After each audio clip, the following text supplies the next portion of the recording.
So welcome to everybody. Thanks a lot for being here. Thank you for joining. You are at the right place at the right moment. This is about the bi-weekly webinar from the Green Inclusive and Climate Smart Finance Action Group. With us, we have Selma and Peter. Sorry for a small delay. Let's wait 1 or 2 minutes while all the people are joining, and then we start. In the meanwhile, please mind to close your microphone if you don't want to speak. You find the chat if you want to interact with us, and you can ask for questions that are very welcome.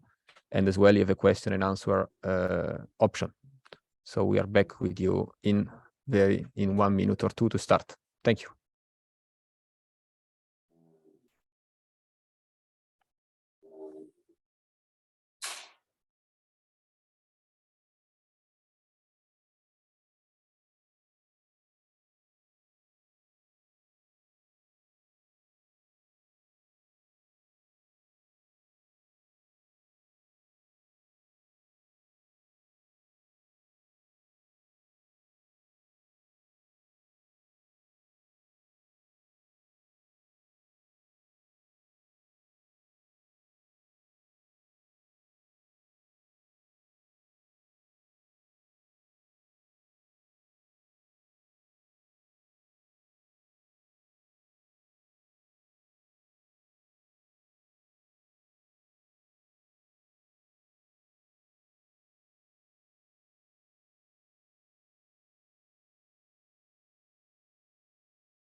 Selma, these backgrounds really need hair to work. Look at me and look at you. I don't know, is it because of the background or something else? So thanks again for everyone to be here. Just wait 30 seconds and we are starting. I'm in the meantime trying to solve a problem with my camera. So if not, but you have Selma and Peter. That looks fantastic. Okay, so I think time is running, so let's start. I will leave it my camera problem. So let me share the screen. Oh. Do you still see my screen? Yes. Okay, super.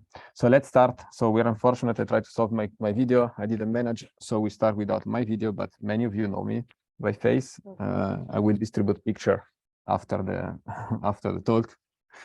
So we are here for a specific event.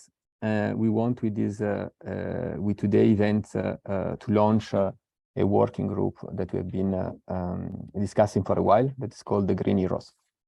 So we will explore what the Green Heroes are.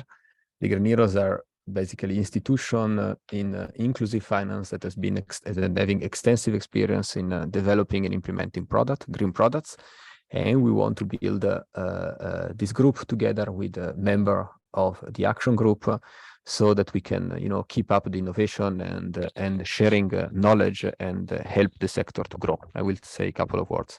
With us together, we have the great privilege to have 2 institutions that are extremely advanced in green inclusive finance. So we have Selma from Partner in Bosnia-Herzegovina, and we have Peter from FDL Nitlapan from Nicaragua. Myself, Davide Forcella from the Just Institute, director of the Just Institute and head of the Green Inclusive and Climate Smart Finance Action Group, together with Natalia. So what is the Green Inclusive and Climate Smart Finance Action Group? The majority of you knows us, someone maybe are new, so I spent a couple of words on that. So it's a think tank that is a multi-stakeholder. You will see why.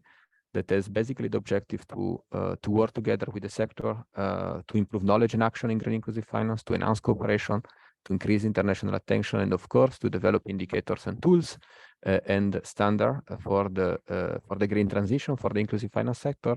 That's we all agree together are good, so that we can engage into that. It is composed by various members, has been founded in Berlin almost 9 years ago, actually more than 9 years ago. Today we have more than 150 members and represent more than 75 institutions. You see a bit different background of institution. It could be MIVs, network of financial institution, consulting company, academics, etc. It is coordinated by Natalia. You see the picture, and myself. So that's the person you should see. Is the one with the short hair, not the one with the long hair, Davide. And so maybe 2 words before giving the words to Selma and Pedro. So if you don't know us, this is the address of the action group. So you can go there, and then you will find you know, a set of sub pages that are the one you see here. If you click on each one of that, you should have access to some material that we put there of the work we've been done in the last years. So let me explore a couple of that. First of all, we have 2 new publications that I will very much encourage everyone to have a look. One is the publication finally for the Green Index 3.0. So if you go online and you look on the website under this webpage, so Green Index, you will find this new publication, and it's going to explain you the origin of the 3.0, what is inside, how to use it, etc. And then the other one is the work we've been doing together with the European Microfinance Network. That is the network of microfinance institutions in Europe to assess, with the support of the European Commission and the AF, to assess the environment, the green inclusive finance in Europe. That is published on the EMN website and is a joint collaboration. So one thing maybe you do not know, but I think we think is important to know. We have been developing for the first time in the last couple of years a digital solution called the Digital Solution for the Green Index 3.0. That's basically allow for all stakeholders to make an assessment of Green Index 3.0 with a solution, digital, online, freely available for everyone. The solution has been developed by Edera. That is the company where Natalia is the CEO for the action group. So please visit the website. You can enter, you can explore the Green Index there. If you're looking for sources, we have been collecting information for various 500 plus documents on green inclusive finance. There is an online library. Again, you're very welcome to explore it.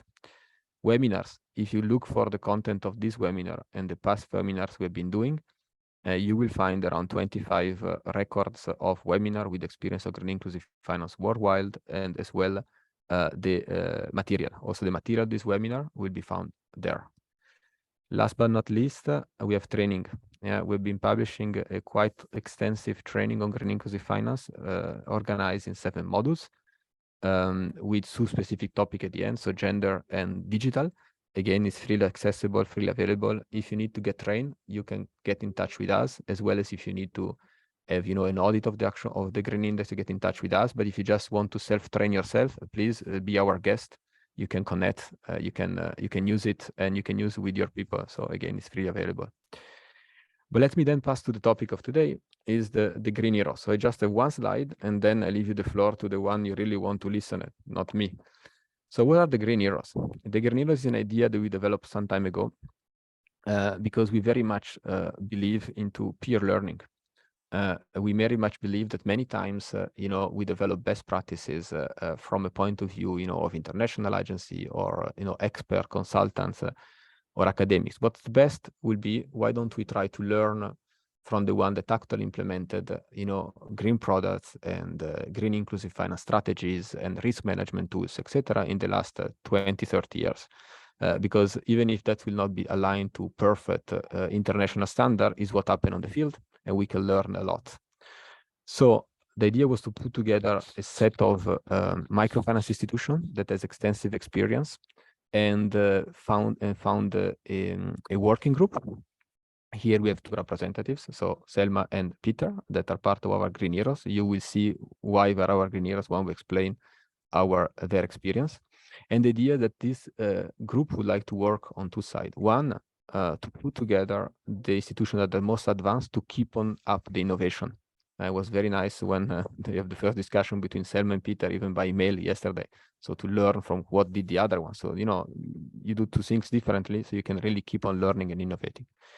And the other part is instead is to use this group to explain to the institution that are starting now what are the typical challenges we're going to face, how do we overcome this challenge, and so move the full sector up. So if after this presentation you find this idea interesting, and if you are an MFI or you are an investor, a network, etc., and you know institution that has extensive experience and you want to propose as a member of the Green Heroes, please drop us an email and we're very welcome to discuss with them. We are also going to publish a small 2-pager on the experience of Selma, actually on the partner, and the experience of FDL, so that you can have access to their experience in a short 2-pager, and we will do that for each Green Hero. Voila, I spoke a lot. Now I shut up and I leave the floor to the two panelists, partner and FDL. What is interesting about the two is that one are in 2 different regions. That is an important point. Second, we have been exploring 2 different, very interesting green products, partner on energy and FDL on sustainable agriculture. And we will know this detail. So thanks a lot. Selma, the floor is all yours. Thank you, Davide. I don't know, do I take the control of the presentation or will you shift the slides? I do it, no worry. Okay, thank you. Well, before I start, I would like to welcome everybody to the today's webinar. And also I would like to take the opportunity to thank to the European Microfinance Platform, to Green Inclusive Action Group, and especially to Davide for inviting us to share the experience of our institution in energy efficiency. I hope you'll find this short presentation useful and interesting. And should you need any additional information from me, you can always contact me after the webinar. So next slide, please. So I'll start with a short introduction on the institution. So Partner is a microcredit foundation that was established back in 1997 by American NGO called Mercy Corps. This year we are celebrating actually 25 years of the existence. And we are very proud of the fact that we have been very successful in microfinance work that we do, not only in Bosnia and Herzegovina, but also throughout the region and even the worldwide. So Partner is one of the largest microcredit foundation in Bosnia. We are registered and fully regulated by the banking agency. And what we do, we provide loans up to 5,000 euros. That's a legal limitation. And we finance business activities of our clients, as well as the energy efficiency. As you can see here on the slide, at the moment we hold the leading position as leading MFI in energy efficiency segment. So at the moment we hold almost 94% of the market share in EE portfolio among the MFI sector in Bosnia and Herzegovina. Just a quick explanation on the sector. We have the Association of Microfinance Institutions in Bosnia called AMFI, and members of MFIs report the data on energy efficiency, and this is how we actually collect the information and measure the market share among the other MFIs in Bosnia and Herzegovina. So at the moment our outstanding portfolio is 72.5 million euros. Assets 84.5 million euros and equity 54 million euros.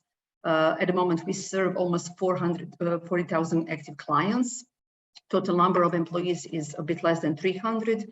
And we provide loans to our clients from 68 field offices that are spread out through whole country of Bosnia and Herzegovina. So this is just a very, some basic information on the institution. Next slide, please.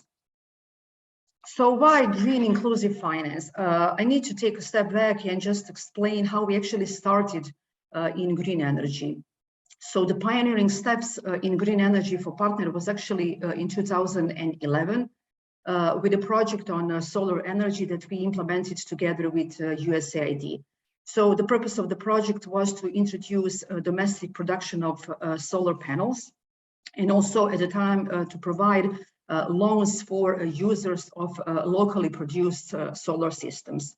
The final result of this pioneering step of this project that we implemented was disbursement of 124 loans for solar panels and almost $500,000 of USD loans dispersed to clients, and to actually the final result was installation of 124 solar systems in Bosnia and Herzegovina. So that was actually the first steps that we realized that there is a great potential in energy efficiency field. And a year after, in 2012, we actually signed the first loan agreement with one of the lenders, Green for Growth Fund. And the loan was actually aimed for financing energy efficiency measures and renewable sources of energy in residential sector in Bosnia and Herzegovina. We were actually the first microfinance institution that started offering specially designed energy efficiency loans to our clients. At the same time, we also conducted market research, and we realized that there is a great market potential, since most of the households are mostly represented in terms of the green consumption. So while the dominant energy sources in heating is with wood and coal. So the activity that we actually undertake in energy consumption and reduction of CO2 have actually two aims. One is ecological, that is protecting the nature, and another one is economical, and that is measuring the energy savings. So throughout this market research, we realized that there is a great potential for the market, because the market research and some other studies that we undertook showed us that, first of all, there is difficult access or no access at all to specially designed energy efficiency loans to general population in Bosnia. So as I said, at that time, none of the financial institution was offering loans for energy efficiency.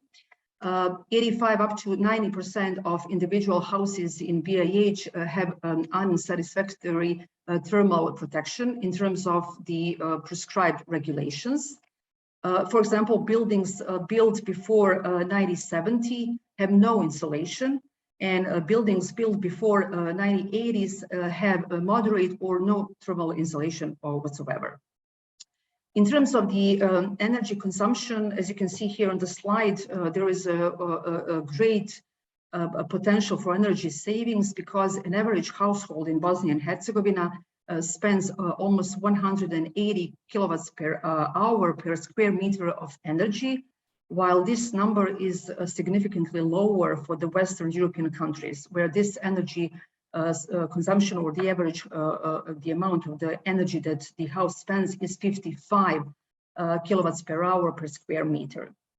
And also we realized that if we engaged ourselves in the energy efficiency, we would also be playing a role of social responsible financial institution, because at the same time, by providing loans to general population, we would also raise awareness of clients on benefits from usage of energy efficiency measures and renewable energy sources.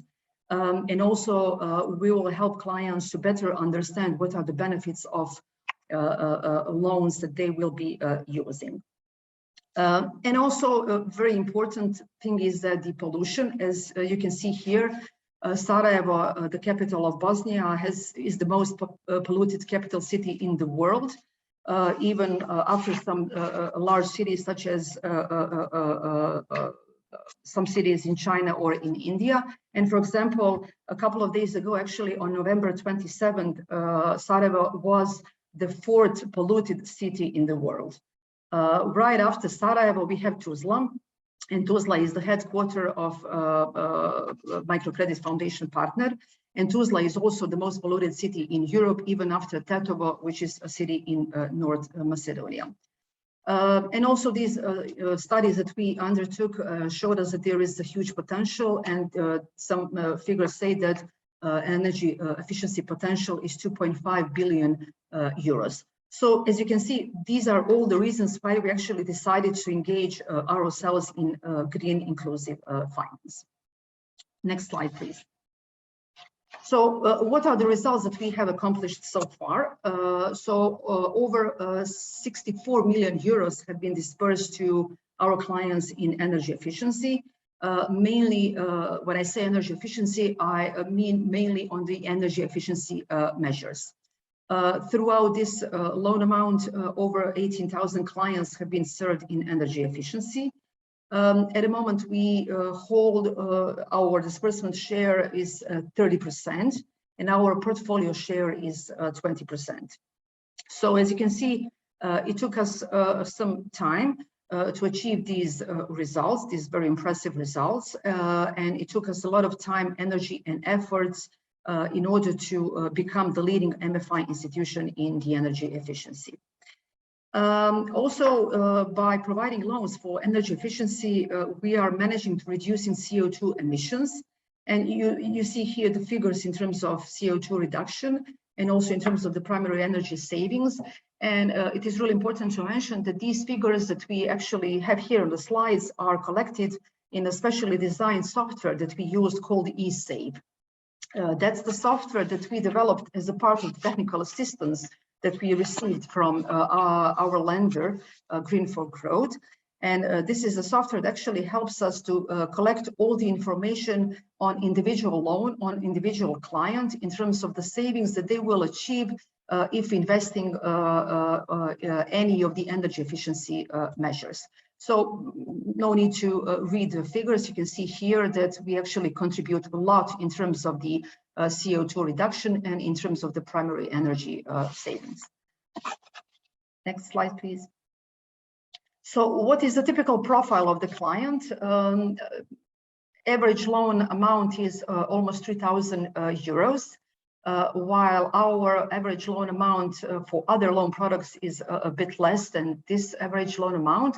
And this is normal because the investments for the energy efficiency are actually larger investments, and clients actually take bigger loans in order to invest in the energy efficiency measures. Almost 70% of our clients are repeated clients, but we also managed to attract some new clients, almost 30% new clients, because of the specially designed energy efficiency loans.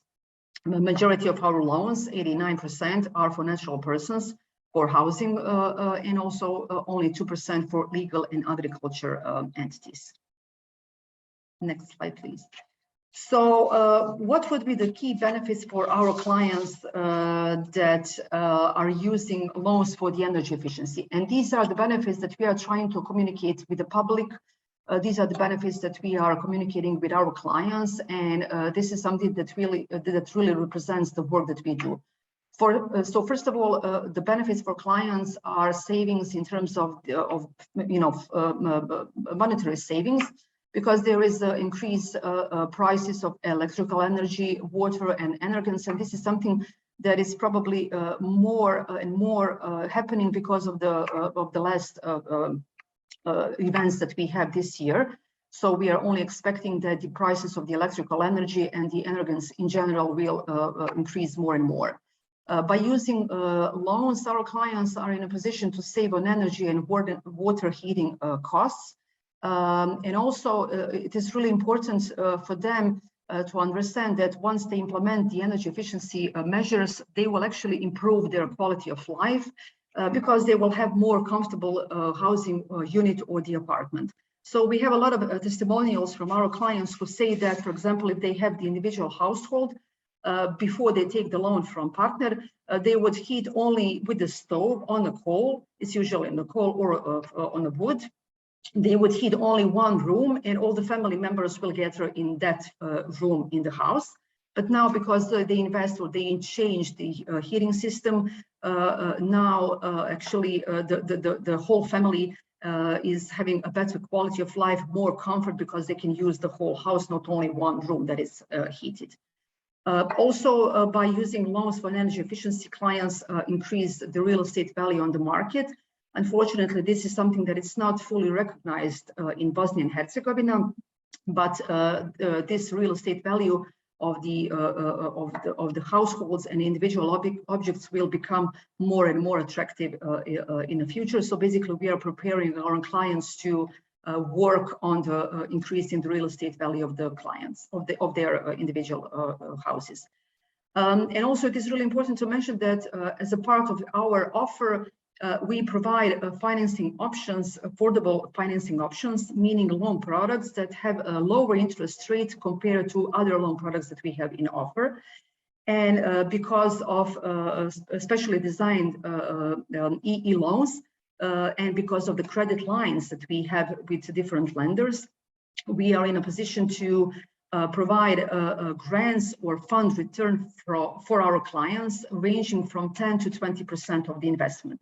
So what does it mean practically is, for example, if the client takes a loan of 10,000 kms, which is about 5,000 euros, if they invest in 1 or 2 energy efficiency measures, they would get fund returned at the total percentage of 10 or 20%. So this is a great added value for our clients and added value for loan product. And this is something that actually differentiate our offer from other competitors in our country. Next slide, please. So what are the most used EE measures in our portfolio? As you probably imagine, and based on the market research findings that I just presented, there is a huge potential for building insulation. So of course, it's kind of expected that the majority of the EE measures will be for thermal building insulation. The next one is replacement of windows and doors, almost 44%. And we have about 10% energy efficiency measures for heating systems, changing the heating system from coal and wood to biomass. And of course, we provide loans for other energy efficiency measures, being EU labeled home appliances, solar panels, etc. So as you can see, the majority are actually thermal building insulation and replacement of doors and windows. Next slide, please. So why was it success? Well, there are different factors that actually contributed to having successful, to being successful in the green finance. First of all, we conducted a very comprehensive market research before we designed the loan product and before we actually launched the loan product on the market. Technical assistance, I already mentioned, it is really important as a part of the financial assistance. It is really important to have a good relationship and cooperation with the lenders in order to have this added value service as we do, meaning the loan return or the fund return that clients get for energy efficiency loans. Also, in order to be able to track the impact that you make with your energy efficiency loans, it is really important to have a software that will allow you to collect the information on individual loans. We use, as I already mentioned, eSafe, but it can be any other specially designed software for collecting this data because it is really important to see what kind of impact your loans are doing on your clients, but not on your clients only, but also on the environment in general. And I already mentioned, it is really important to have established cooperation to offer special credit lines. And at the moment in our portfolio, we have lenders such as GGF already mentioned, EBRD that provide us with the funds for return for clients, actually with grants ranging from 15 to 20%. KfW that provides a grant with 10% on the investment. CEB, the Council of Europe Development Bank, also providing credit lines for financing energy efficiency measures for households. Next slide, please. Also, as a part of this whole process in establishing green inclusive finance, we provide and we are still providing continuously trainings to our loan officers, trainings that are related to technical aspects of energy efficiency equipment and how to sell energy efficiency products. It is really important to have a buy-in from the loan officer, and it is really important to work with the loan officer who need to understand what kind of loans they are offering to clients, who need to be in a position to explain what kind of benefits clients will have once they are taking the energy efficiency loans. So we think that the loan officers are very crucial in this whole process.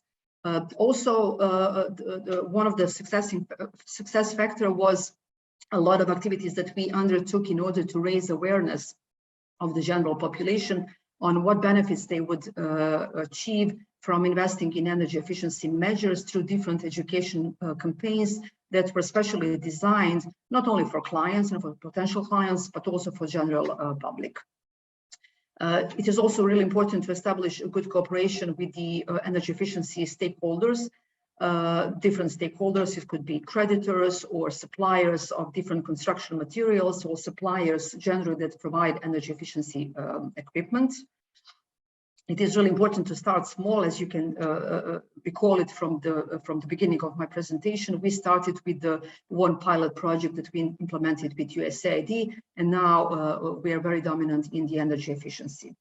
And also, it is really important to stress out the benefits and economical and ecological benefits for the general population. Next slide, please. I already mentioned the training for the loan officers. Loan product that was specially designed, and different loan products that we have in our offer have lowest interest rate compared to other loan products that we have in our offer. This is something that I just added as a slide on the presentation, because David already mentioned in his presentation, as a part of the technical assistance that we received from the Green for Growth Fund, we undertook this activity of doing a Green Index 3.0. And this actually happened a couple of months ago, David, am I right? The results were kind of surprising for us because we only achieved 51% of the results on the Green Index. And as you can see, we do a lot of different things, and we have been very dominant in energy efficiency, and still there are room for improvement. So as a result of this exercise that we undertook for Green Index, we actually identified the gaps that we have in the institution. We actually prioritize in terms of different environmental objectives that we set up both internally and externally. And we prepared an improvement roadmap with different actions and activities that we will undertake for the short period of time, for the first 6 months, then from 6 months to year 2, and then in 2 years time. So hopefully in 1 year or 2, we will again repeat the same exercise with the Green Index and see what are the improvements that we will make. And I hope this percentage will be much higher than it is at the moment. And at the end, just a few words about our plans for the future. We are planning to expand our finance not only to households, but also to businesses. And at the moment, we have also in our offer different credit lines for business activities and for the energy efficiency measures in the business activities. So we are not only focusing on households, on residential area, but also on the business area. Our goal is probably very ambitious, but it's not something that it's not achievable. We are planning to have almost 50% of our portfolio share in E segment. We will try to maintain the leading position in sector. Hopefully, we will be able to even increase this market share among the MFIs in Bosnia and Herzegovina. Of course, we are always trying to establish more and more cooperations and partnerships with different stakeholders. We'll continue with developing staff capacity with different stakeholders, because the staff, especially the loan officers, are crucial and very important for success and for being success in the energy efficiency. And we will try to provide other customer services such as energy savings calculations, loan calculator. Energy savings calculation will actually help clients to have more monetary side of their savings and benefits that they will achieve by using energy efficiency loans. And at the end, just to, next slide, please. Oh, this is just a photo of one of our clients. The photo on the left side is the residential building of our client, the individual house, before the energy efficiency measures. And on the right side, you have the same house with implemented thermal isolation. It looks very nice, doesn't it? Mm-hmm. And at the end, I would just like to use the opportunity to invite other MFIs to join this initiative and this action group, Green Heroes. We are very happy to be the part of the working group, because it is a great opportunity to learn some new innovative things among other players in the working group. it is really great opportunity to learn more about trends and some good practices. And hopefully this webinar will help other MFIs to make a decision and to join this working group. Thank you for your time. I hope the presentation was interesting, and I'm here at your disposal if you have any questions. So thanks a lot, Selma. Amazing presentation, and even if I know more or less what you do every time, I'm amazed to see how you achieve a result, and you can lasting this since long. Marion indeed was making a comment that since 10 years or more, we know, activities you do and you keep on improving. I think maybe just 2 words. We will take the question at the end, so we leave time for Pedro as well to speak first of all. I see there are various questions in the chat. So maybe if Selma, you want to answer already in written form to some of the questions, and then we will take it verbally, some of them at the end. I think maybe just one thing on the green index. I think it's a clear demonstration that the green index is not something that it will be needed to be maximized. Yeah, I will rarely believe that anyone could achieve 100%. Let's say, yeah. The important thing is to understand where are the gaps compared to where you would like to go. And so exactly as Selma was saying, they are scoring almost 2 times on the average score. So I think that's clearly show that you are outstanding. On the other side, of course, there are gaps.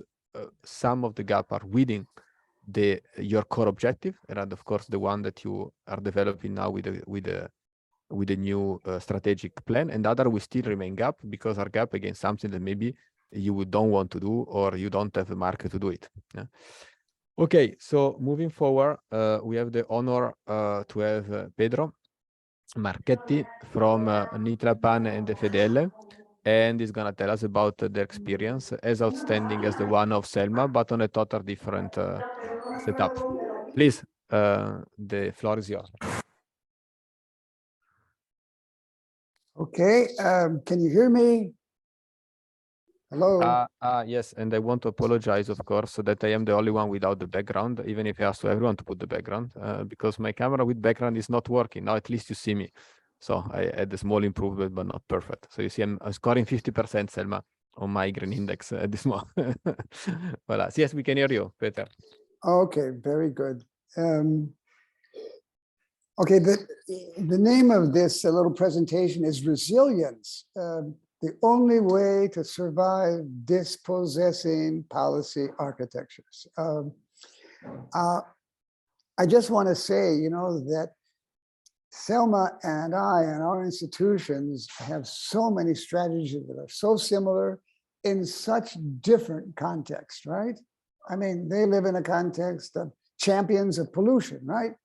We live in a context where we're champions of the destruction of rainforest, and therefore we're champions of climate warming, right?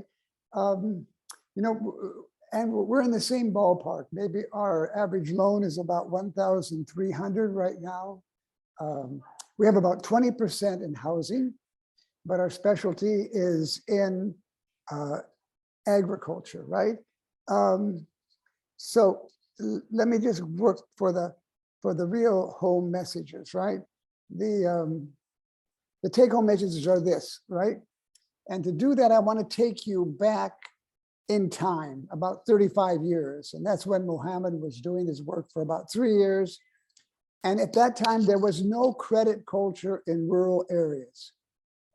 The pioneers in microfinance, we had to construct a transparent credit culture in an ocean of public subsidy and clientelism.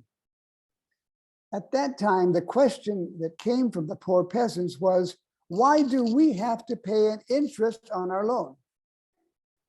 And my answer was, I have a very tender heart. I see what you suffer. But the only way out of poverty is for you to produce with less, to learn how to save.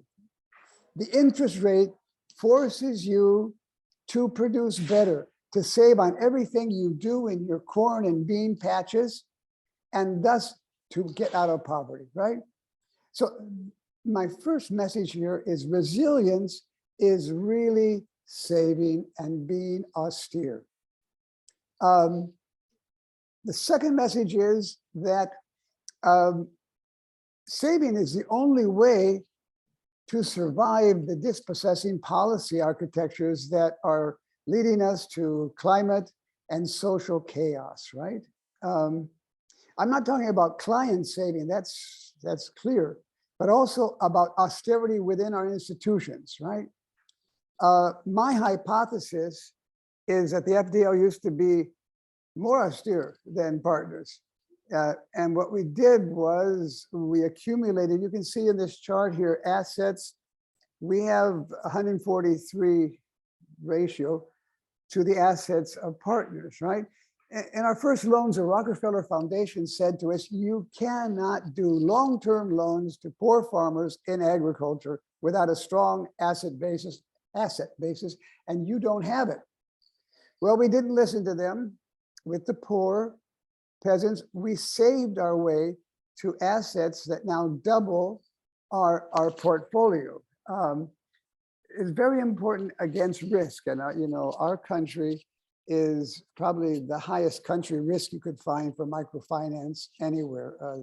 The level of intervention of the government, the level of crisis, the level of migration, out-migration. Just to give you an example, we've lost 300 officials in out-migration because of repression in the country and because of poverty, right?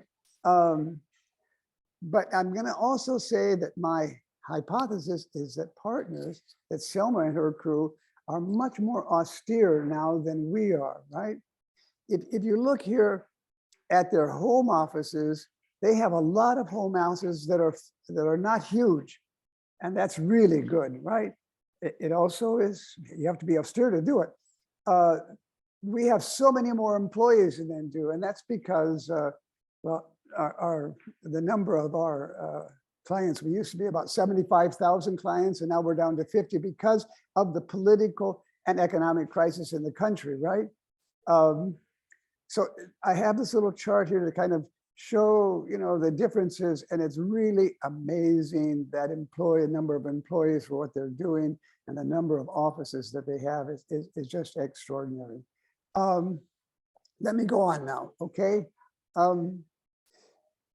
Why green inclusive finance, right? Well, I believe that microfinance can make a huge difference in reducing the coming climate social chaos. We can do that better than most any other initiative on the planet because of our unmatchable outreach, right? It's this promise that keeps me working at my age, which is obviously more than everyone in this webinar, right? The second point is that the policy architectures for global warming, energy use, biodiversity are all failing. It is not working. Now, and finally, you know, what we're doing is not enough. This third point is our success in doing inclusive and resilient microenterprise practice does not translate into ecosystem resilience. And you know, we come up on the Green Act the same way because the Green Act is actually taking a look at what we do for ecosystems, what we do for the planet. Because in our case, green financial penetration never goes over 20% of the producers in Nicaragua. And Nicaragua is the poster child of agricultural microfinance. That is, as our CEO said a couple of years ago, for every client we have regenerating the ecosystems, there are 4 enterprises right beside it destroying it. So we need, no matter what we've done, we have to change course quite a bit to be able to face the crisis. What have we accomplished? Over 176 million euros in dispersed green microfinance plus loans. We'll get to plus later. Over 69,000 clients served with green microfinance plus loans. We have a green disbursement share of 13%. We have a portfolio share at 19% in 2018 before the crisis hit, before we went into yet another war in our country. Our green client share was 28.5% in that year. Our carbon capture in metric tons was 8.4 million tons. And our rollback of CO2 emission was 20.9 million tons. And that's calculated for every ton of carbon we put back in the earth. We're able to pull down a minimum of 2 tons of what BP and Shell and all the big companies who pollute, what they're doing. Now, just recently, just a point here, just recently, the IFSP of the World Bank was doing work with us, and they told us only 25% of your loans are climatically intelligent and having a potential impact on the ecosystems. Now, what does that mean? Have we wasted $125 million in loans? If that's true, well, then you just have to think about the billions being wasted in the microfinance industry, and even more, what's being wasted in the supposed greening of capitalism. But anyway, this brings us to the next slide. And in this, we were very privileged to be able to do experiments with the GEF, as they say, with the IADB, with the World Bank, with our regional bank. And above all, we were able to do experiments with our clients and learn from them. And in doing that, we developed this model. And the model is really idea of how do you combine non-financial services with financial services with incentives, okay? So on non-financial services, very similar to what Selma was talking about, we have co-produced research with clients on green alternatives in their farms. Then we have green technical assistance. We have territorial services, which means coordination with multi-actors and development of diploma programs for the territory. All of that, well, a great part of that we have financed with our own profits. Over the past 20 years, we've invested 22% of our profits in green non-financial services, right? On the other side of the chart, the financial services with incentive, first of all, we have financial products that are co-produced with clients that set both financial and green goals with them. 8% of the loan goes to bio awards, right?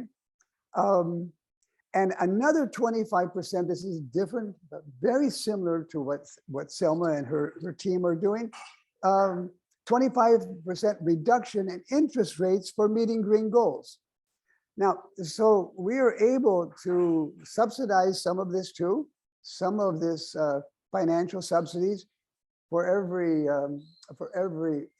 $5 we put in the subsidy, we get in cooperation about $1.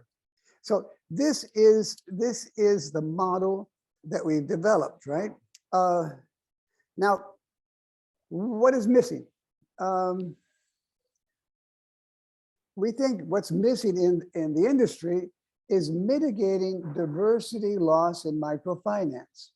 I mean, we know that the biggest banks in the world are doing what Selma and her team are doing, but they get everyone, the money is flowing more to the big banks and it's going into average loans that are astronomical, right? So there is a lot of loss. There aren't enough people doing what Selma's doing with energy. You know, in agriculture, microfinance is basically urban. It is not agricultural. And that's where we have biodiversity loss going on. That's where we have real big steps forward in climate warming. What's missing, I think, as an industry, we need to understand why a second microfinance revolution is needed, right? And that would be doing something about the policy architectures that are failing us. Okay, just want to have a few minutes. I have like 1 minute left, and we can come back to this later. So what we're talking about is going from a simple individual entrepreneurship perspective to changing to actually doing finance for and with ecosystems. That's a huge transition, right? And to do this, we're going to need support from second and third tier financial providers, right? And all of us are too concerned about individual entrepreneurship as a model and not about what is happening to the ecosystems of our planet. That's a main take-home message. And I think the green heroes, I think we can do a lot in this sense. Let me just see. I think I'm already over time. So we can come back to this later. David, I'm going to give you the floor back, okay? Hello? Peter, if you want, you can take 1 minute more, if you want to conclude your train of thought. Okay. So the challenges that we see is moving from individual microenterprise to financing diverse ecosystems, right? And that means prioritizing locally led regeneration of ecosystems, right? That is, listening to all the different people in the territory makes real sense, right? And what does that really mean? I mean, locally led adaptation is a very good thing, and I don't have time to talk about those Arbeitsballen, which is one of our best products. But so what does financing locally led regeneration of ecosystems mean? It means that MFIs like us have to get out of the way. We can't keep defining the portfolios, the financial products, the bio awards, the non-financial services, right? And the evaluation processes. What we need to do is let someone else develop the rules of the game. And we think this is crucial to be able to actually have a huge impact. And if we can actually make this shift, this is why I think microfinance can be a key player in leading the world out of its crisis. Okay. Just same thing with Green Heroes, right? I think we can generate our proposals for second and third tier financial providers. And it's a great opportunity to disseminate and learn from each other. And we're going to have to spend a lot of time together, Selma, because you've got so much good stuff. Okay, that's it. So thanks a lot, Peter. I'm so pleased that in the same direction as Selma, you have been doing so much, and you start thinking that you need to do much more. So that's why we like to call you both heroes, that you're not satisfied with what you achieved so far, even if you achieve much more than many other institutions. And you know, you bring on the plate not only sound experience, but also you know, food for thought to really try to have a different approach, yeah? Because the things that are ahead in terms of biological and climate crisis are huge. So we need not only new product, but we need a new framework, new concept. So I don't want to take the time from other questions. So I see that you have been posting questions and there was already some answer. Let me see if there are still not answer question. So I see, let me check out, because I see that Selma was answering questions.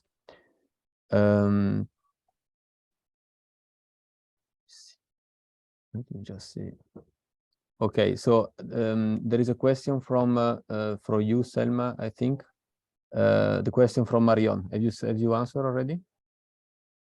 So that is 10 years ago, you started working on assessing environmental risk of client activities and promoting in particular environmentally friendly agricultural practices. If you're still doing that, or you move toward energy efficiency. I don't see your answer, so maybe you already answered, but. Yes, well, in terms of assessing the risk in climate, we are actually in the process of establishing the system that will help us to assess the level of the risk for each and individual clients in our portfolio. So we will not be only assessing the level of the risk for agriculture, but also for any other type of activities that clients will be engaged. So there will be a set of different questions. The loan officers will have to have this short interview with the clients. They will mark their answers, and the system will calculate the level of their risk in terms of the environmental assessment. So for clients that are in the medium or in the high risk category, there will be some sort of suggested measures that the clients will need to take in the future period in order to mitigate these risks that we assessed initially at the loan disbursement. So hopefully we will start with this data collected next year, January 1st. And hopefully in year time, we will have some data to present to the wider audience. Thank you.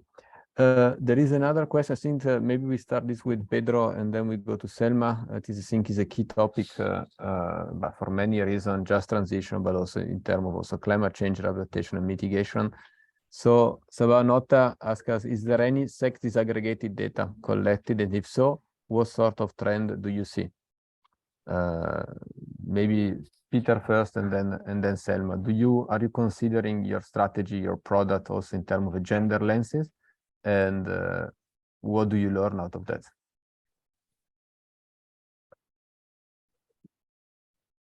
Okay, you know, we need to, and we both do this. We have, in real time, we're doing evaluation of what's happening with our loans, right? And that's extremely important in terms of information. But I do think we need to have information about the whole industry to be able to make policy proposals. For instance, we still can't tell how much, Selma said 2% of my finance goes to agriculture, right? We can't say the way it is in the world, but we know it's around 6%.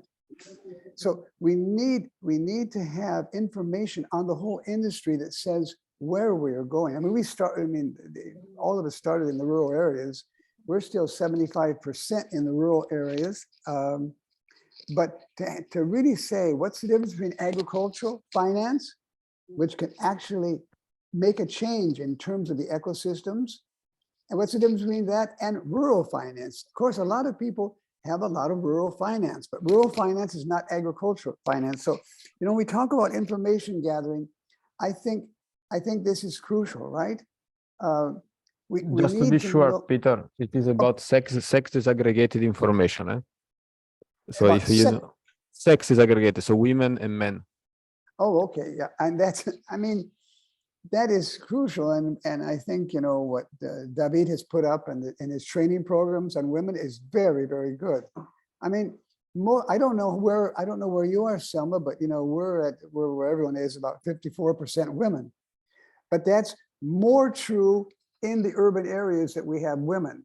We have struggled to push women producers forward, right, over the years, and we made some headways. I think we're about 15% women doing agriculture, and that's way too low. So I think I do think the sectors we're working in, the size of the loan we're working in those sectors is an information much more needed than just gender. I think gender has really been studied very well with information of where we are. I don't think we figured out how to solve the problem. I mean, it's part of the world we live in. We live in a world that moves further right, becomes more macho as we go forward. But we do have the basic, people can say who's getting the loan, right? And we don't necessarily have it for sectors because we don't really have a vision of where are we in agricultural finance? Where are we going to find information on that? Okay, I'm repeating myself. Let's see if Selma, that is our gender counterpart in a gender unequal panel, has the same opinion. Please, Selma.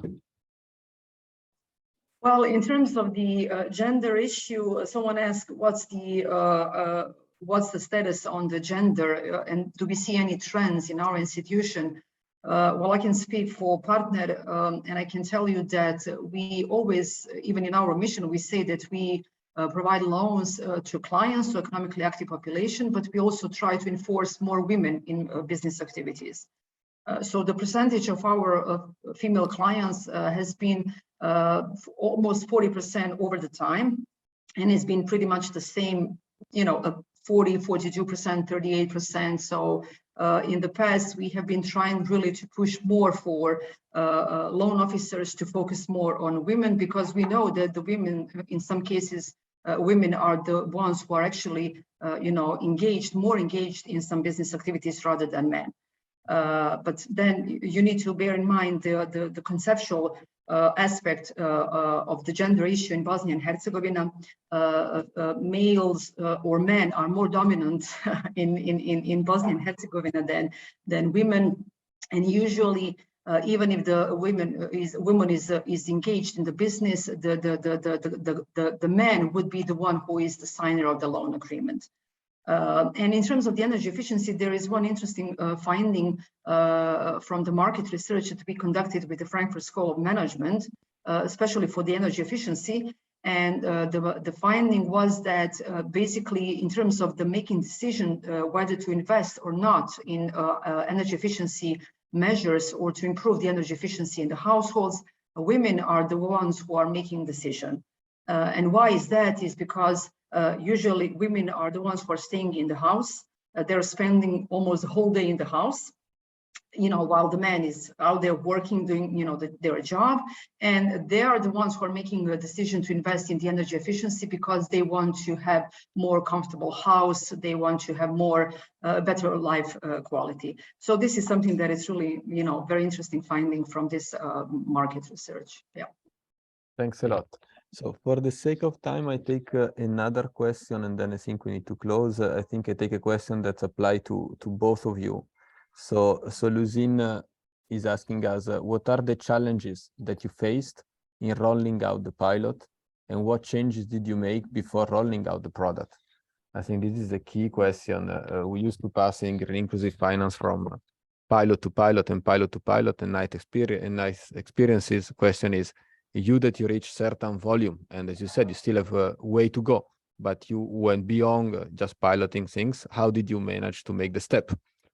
So just by rephrasing, what are the challenges and what did you change to scale it up? Okay, can I go first? So Sure. Our first challenge is That's a match approach. But the question that Selma, you can answer, you can replicate on that. So you have the last word. Please, okay, Pedro. good. Okay, go ahead, Selma. No, please go ahead. No, go ahead. Please do, yeah. Please, Pedro, go ahead. Okay.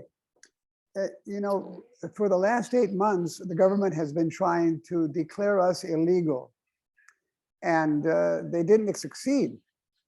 They were ready to expropriate millions and millions of dollars from us, right? But the central bank came and defended us, because many of the people who loaned to us loaned to the commercial banks, and they said, you can't do this, right?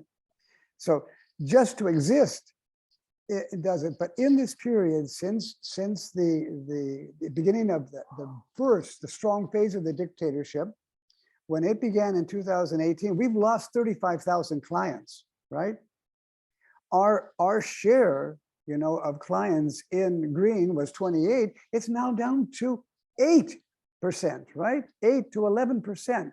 So and this is something David has said so often, if we're not able, we lost in 2 years, $8-9 million, right? So when we lose that, we can't really keep going with our green microfinance. And so this is key to understand. And so our goal is to get back to 2018, and we think we can do it, right? But that's the thing in terms of rolling out a project, in terms of making a pilot project stable. We need to keep making money, right? Have good income, because very few people are going to subsidize a country with such a high level of country risk as Nicaragua. And what I'm saying is we have to have a strong asset base to face the political challenges. Okay, that's it. Also, and tell me if I got it wrong. I remember there was a period in which you have been able to make pay for the technical assistance as a de-risking strategy to the clients. Right. That was, I think, quite innovative as well, because many people just think, it's an added value, is an add-on, etc. While instead it's a de-risking strategy. that allow you to, to really expand. That also is, I think, if I'm not wrong, Peter, correct me. No, you're not wrong. The clients still pay for more than 50% of the technical assistance, right? Yeah, and that's really, I think, is an example where it's contra tendency of what we believe is not, is really, if it is done well, it has appreciated both for the client and for the investor, the risk investment, and produce better. So that I think is a nice way forward. Please, Selma. Yeah, well, just a few words on the challenges that we faced in rolling out the pilot. I already explained that we actually started with the pioneering steps in 2011 with this USAID project, and throughout the project we actually learned a lot. We learned about the environment, about the potential of market, and we realized when we signed the first credit arrangement with GGF in 2012 that we cannot offer the same loan products that we have been offering at that time for the energy efficiency. So we invested a lot in terms of the market research, different focus groups with clients, with the suppliers, in order to fine-tune and especially design the loan product for the energy efficiency before we roll out for the clients. Mm-hmm. Also, something that is really important that I forgot to mention during the presentation is the incentive scheme for the loan officers. I already mentioned that they are a very important part of this whole success process, but including incentive system for loan officers with bonuses for each EE loan from specific funds, and also including EE sales and portfolio as a variable part of their salary, is something that is really helping us a lot to achieve these goals. I already mentioned that we have a quite ambitious goal to have almost have a portfolio in the energy efficiency, and we see this is actually one of the ways to achieve the goals throughout the loan officers. If they are incentivized enough, they would basically be in a position to fulfill the goals, your business goals that you have. Also very important is to have a strong cooperation and relationship with different suppliers. Someone asked me what kind of cooperations we have with the suppliers. We have different contracts and agreements with the suppliers of EE equipment. We don't force our clients to go through specific suppliers. It is only important to be involved in the technical selector. This is especially website where all the suppliers can see if they fulfill the criteria and requirements for being a supplier for energy efficiency, and then the clients can choose where they would gonna go and spend the loan for the energy efficiency measures.